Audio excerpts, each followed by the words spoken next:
Jadi wajib ain artinya pribadi yang kita tuh wajib melaksanakannya kalau ibadah. Nah coba kita naikkan setingkat. Kalau wajib ain pada ilmu mana? 3. Ilmu yang wajib ain, yang wajib kita tuntut, yang wajib kita ketahui, ada 3 ilmu: tauhid, fikih, dan tasawuf. 3. Nah nanti kalau ada orang mengatakan bukan 3 Pak, 4. Yang keempat apa? Tajwid. Jangan disalahkan. Cuman ada kesilapan. Tajwid tidak berdiri sendiri. Tajwid adalah pecahan daripada ilmu fikih. Maka dikatakan ilmu fikih itu adalah ilmu furu, ilmu cabang. Kita bisa melihat nanti tentang syarat membaca Fatihah. Syarat membaca Fatihah itu ada 9. Salah satunya, jangan engkau iktikadkan satu huruf pun sunat melainkan fardu. Maka kita mesti bisa membedakan alif atau ain, sin atau shad. Di situ wajib belajar tajwid. Tapi tajwid tidak berdiri sendiri, dia berdiri pada ilmu fikih. Maka ilmu yang diwajibkan hanya ada 3: tauhid, fikih, dan tasawuf. Saya mohon maaf para jemaah yang saya muliakan, itu pengertian daripada wajib ain. Sedangkan yang kedua namanya wajib kifayah, berstatus umum. Arti fardu kifayah, apabila sebahagian umat Islam sudah melaksanakannya, kita nggak ikut, nggak apa-apa, lepas. Itu baru sekali kalau kita bahas. Jangan salah mengertikan fardu kifayah. Yang dimaksud dengan fardu kifayah itu, apabila sebahagian umat Islam sudah melaksanakannya, maka saya tidak ikut melaksanakannya, saya tidak berdosa. Betul, 1 kali. Tapi perlu kita perhatikan. Contoh, adalah di lingkungan kita itu misalnya seorang laki-laki beragama Islam meninggal, sedangkan kami kaum bapak hadir di sini bertakziah. Apa hukumnya bagi kami memandikannya? Wajib. Tapi sehubungan sudah ada Bilal, sudah ada keluarganya yang memandikannya, maka kami tidak ikut, lepaslah kami, tidak berdosa. Begitu juga waktu mengkafani. Bilal sudah ada, keluarganya sudah ada, kami tidak ikut mengkafaninya, lepaskan. Tapi yang disedihkan pada saat mensolatkannya, kadang-kadang mengantar jenazah itu ke masjid sampai ratusan orang, yang menyembayangkannya cuma 20 orang, karena menganggap itu fardu kifayah. Padahal yang disebut dengan fardu kifayah pada pas pelaksanaannya itu. Jadi seperti misalnya kita sholat zuhur di masjid, nanti selesai sholat zuhur kita laksanakan sholat jenazah. Nanti karena menganggap itu fardu kifayah, keluar dia, nggak ikut kemayangan. Ini padahal kata Rasul, apabila ada umat Islam yang meninggal disembayangkan 40 orang yang tidak menyekutukan Allah, lepaslah jenazah itu daripada siksa kubur. Ya Rasulullah, bagaimana dahsyatnya siksa kubur itu? Rasul mengatakan, seandainya kau punya 7 lapis langit, 7 lapis bumi serta barang di antara keduanya, engkau berikan kepada Allah supaya engkau tidak tersiksa. Tapi yang mana kita punya? Semuanya milik Allah. Walillahi ma fis samawati wa fil ardh. 7 lapis langit dan 7 lapis bumi serta barang di antara keduanya Allah yang menjadikan. Karena Dia yang menjadikan, maka Dialah yang memiliki. Untuk itulah dikatakan innamal mu'minuna ikhwatun. Sesungguhnya orang mukmin itu bersaudara. Jangan salah pengertian fardu kifayah. Kita ada di situ, kita tak ikut menyolatkan, terkecuali kita takziah, kita tanya dengan ahli musibah, jam berapa ini nanti disolatkan? Ya, ini disolat nanti selesai zuhur. Nah, kita masuk ke tempat kerjaan. Kiranya tempat kerjaan kita tadi agak sibuk kita.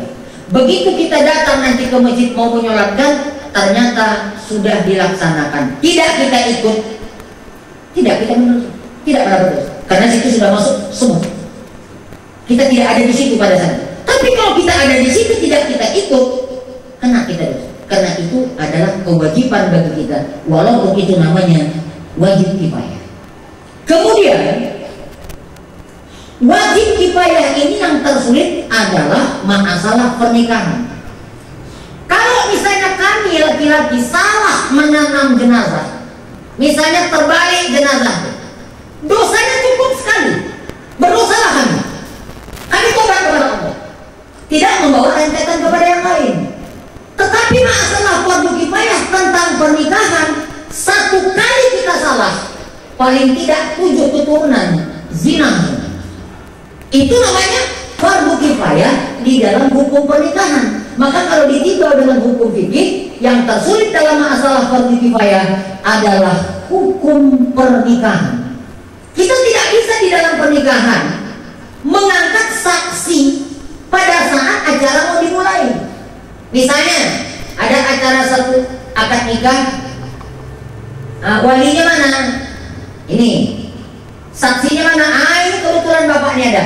Ini kebetulan bapaknya ada. Maka dia dijadikan sebagai saksi. Saksi ini tahu nggak hukum nikah? Syarat saksi 19. Jauh dekat memandang dengan kacamata, gugur haknya sebagai saksi. Apabila pendengarannya tidak jelas, gugur haknya sebagai saksi. Kenapa? Karena dia nanti mesti mendatang. Dia mesti punya ingatan yang kuat. Kalau yang dinikahkan ini telah hamil atau tidak hamil, kita mesti tahu. Di sini makanya di dalam acara akad nikah ini kita tidak boleh menunjuk saksi pada saat itu. Mestinya macam mana?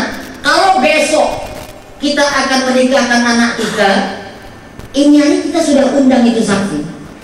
Terserah apakah itu mau melalui surat, tapi yang terbaik kalau bisa kita datangi, Pak, kami mohon kepada Bapak supaya hadir nanti malam di rumah saya.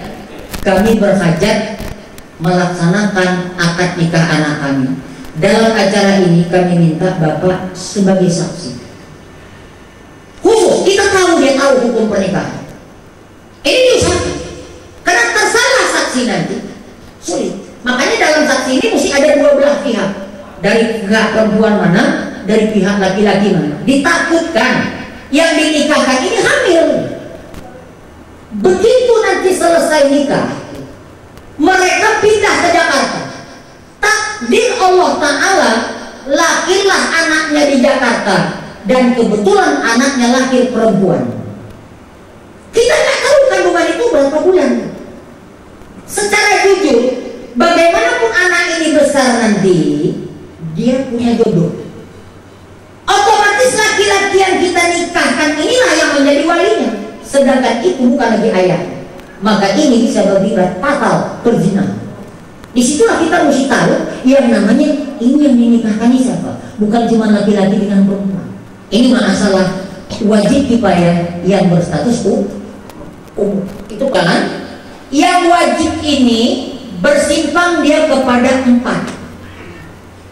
Yang pertama wajib pada pengenalan. Yang kedua wajib pada iktikad.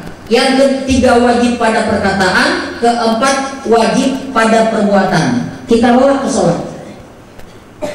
Di dalam sholat itu kita wajib pada pengenalan. Pengenalan kepada siapa? Kepada Allah.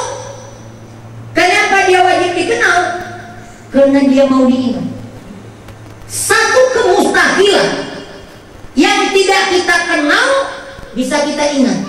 Itu mustahil. Satu contoh, ibu mungkin mengetahui anak saya berapa? 4.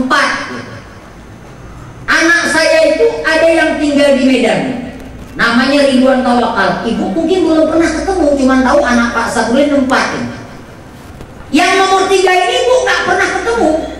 Yang ibu nggak pernah ketemu dengan anak saya ini, berarti kan ibu nggak kenal.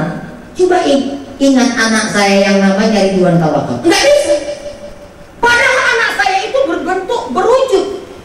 Kalau kita nggak kenal, bagaimana mengingat? Sedang dia itu berbentuk. Nah, sekarang coba Allah itu rupanya nggak ada, bendanya nggak ada, tempatnya nggak ada. Macam mana kita cara mengingatnya kalau kita nggak kenal? Maka karena ini nggak pernah dibahas, ditimbulkan nanti satu pertanyaan. Ma'asalah menyangkut qad aflahal mu'minuna alladzina hum fi shalatihim khashi'un. Mendapat kemenanganlah orang mukmin yang khusyuk di dalam sholatnya, maka dipertanyakan, Pak Ustadz, bagaimana yang dikatakan sholat yang khusyuk itu? Ingatlah arti bacaan, bermunajatlah di dalam arti, diartikan arti bacaan. Pertama, oke, kita itu cara mengingat Allah Ta'ala di dalam sholat, kita artikanlah apa yang kita baca. Secara jujur, apakah kita semua ngerti apa yang kita baca? Belum tentu kita paham semua, walaupun ada yang paham. Yang kedua, kalau kita katakan sembahyang khusyuk mengingat Allah itu mengingat arti bacaan, kapan kita diwajibkan mengingat Allah? Setiap saat.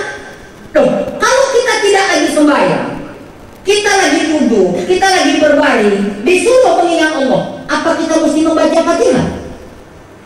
Kita bikin contoh ketiga, pada saat kita menjalani Sukratul Maut, kita diajarkan, ingat ya la ilaha illallah. Ini kalau napasnya masih ada di sekitar perut dan kakinya masih berdiri.